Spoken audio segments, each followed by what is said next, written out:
Jesse Elliot has over 30 years of experience in digitizing embroidery and screen printing. Today, he will share his expertise to help your project succeed. He has been instrumental in creating award-winning embroidery that can capture the best of your designs. What do you do at Ignition Drawing?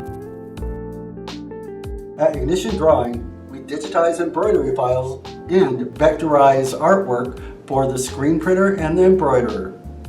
How did you get started digitizing? I was a production artist at a screen printing company. We got an embroidery machine and I started running that with the idea that I was going to be the digitizer. So I was watching the designs and watched to see what worked and what didn't, what flows, that kind of thing.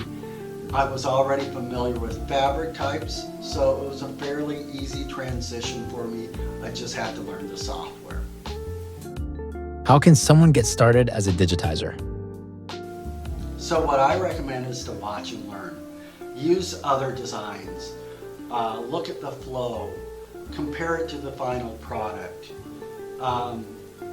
Look at the underlay. Did that underlay work for that product? That's the way to become a better digitizer. Always use the right sew-out fabric. When you're doing sew-outs, don't use backing. Don't use nylon if you're putting on sweats. Use the closest fabric you have for that product, and you will have a better idea if your design is working for you. Before you buy, are there classes for digitizing? When you're thinking about buying software and learning how to digitize, you need to think of two things.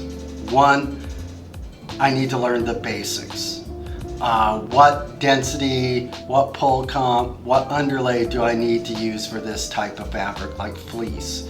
What direction to go for hats?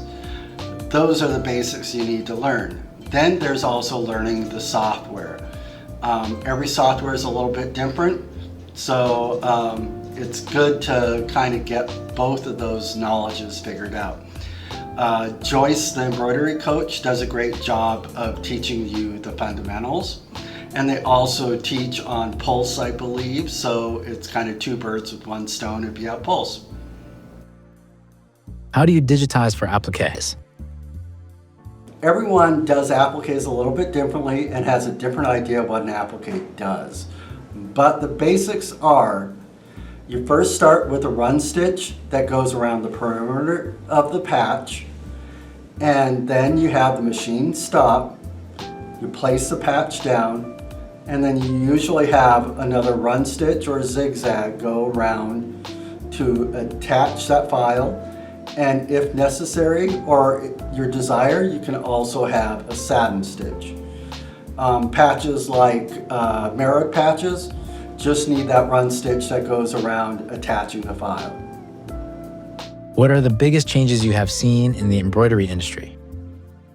One of the more recent changes that I really like are machines are evolving. For instance, Tajima has a newer machine that has the needle foot that runs independently to the needle.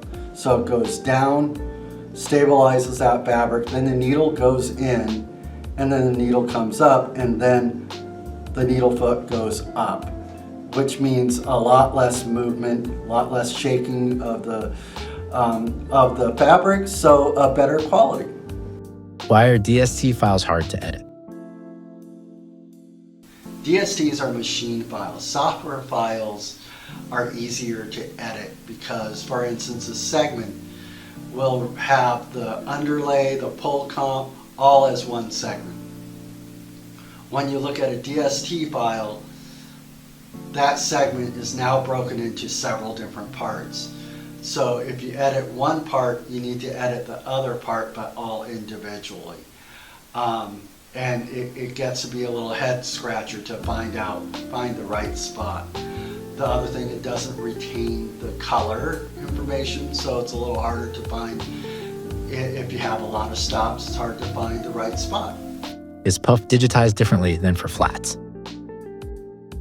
Yes, puff designs are digitized differently than normal designs. You cannot use a regular file and expect that to work for puff, even if you're adding foam. The different elements are that you need a guideline for the foam, and you need to perforate that foam. The stitches are what cuts the foam, so you need it twice as dense as normal embroidery. So a satin stitch that might be going like this, da, da, da, da, da, da, da, da, da, da, also needs to cut this way. So before you do the top stitching, you need to cut this way. So you have stitches that cut the edge and go inside, and then the top stitching covers that element. Do you have any tips on what backing to use? The rule of thumb for backing is tearaway is good for jackets and hats because the fabric tends to be sturdier, and tearaway tends to be a little rough on the edges, so you don't want it to go on areas that generally touch the skin. So cutaway for shirts because it touches the skin. It's softer. However, there's always reasons where you might need to change that up a little bit.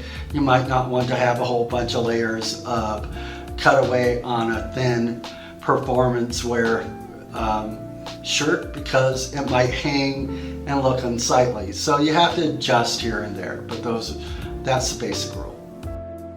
What is a common mistake embroiderers make when working on hats? The most common mistake digitizing for hats is doing it like a flat. We usually say away from the seam and bottom up. And what that means is if you're putting an embroidery on a cap and it's got a seam here, you want the fills to go away from the seam. If it goes all in one direction, it'll hit that seam and it'll gap in parts and cause puckering. So center out and bottom up, because most hat machines, the hoop just goes on around the bill, and that's the most secure spot, and that's the bottom of the design. So you go bottom up, center out. Thanks for your time today. We hope it helps those who are new to embroidery. All Stitch, all the supplies, all the savings, every day.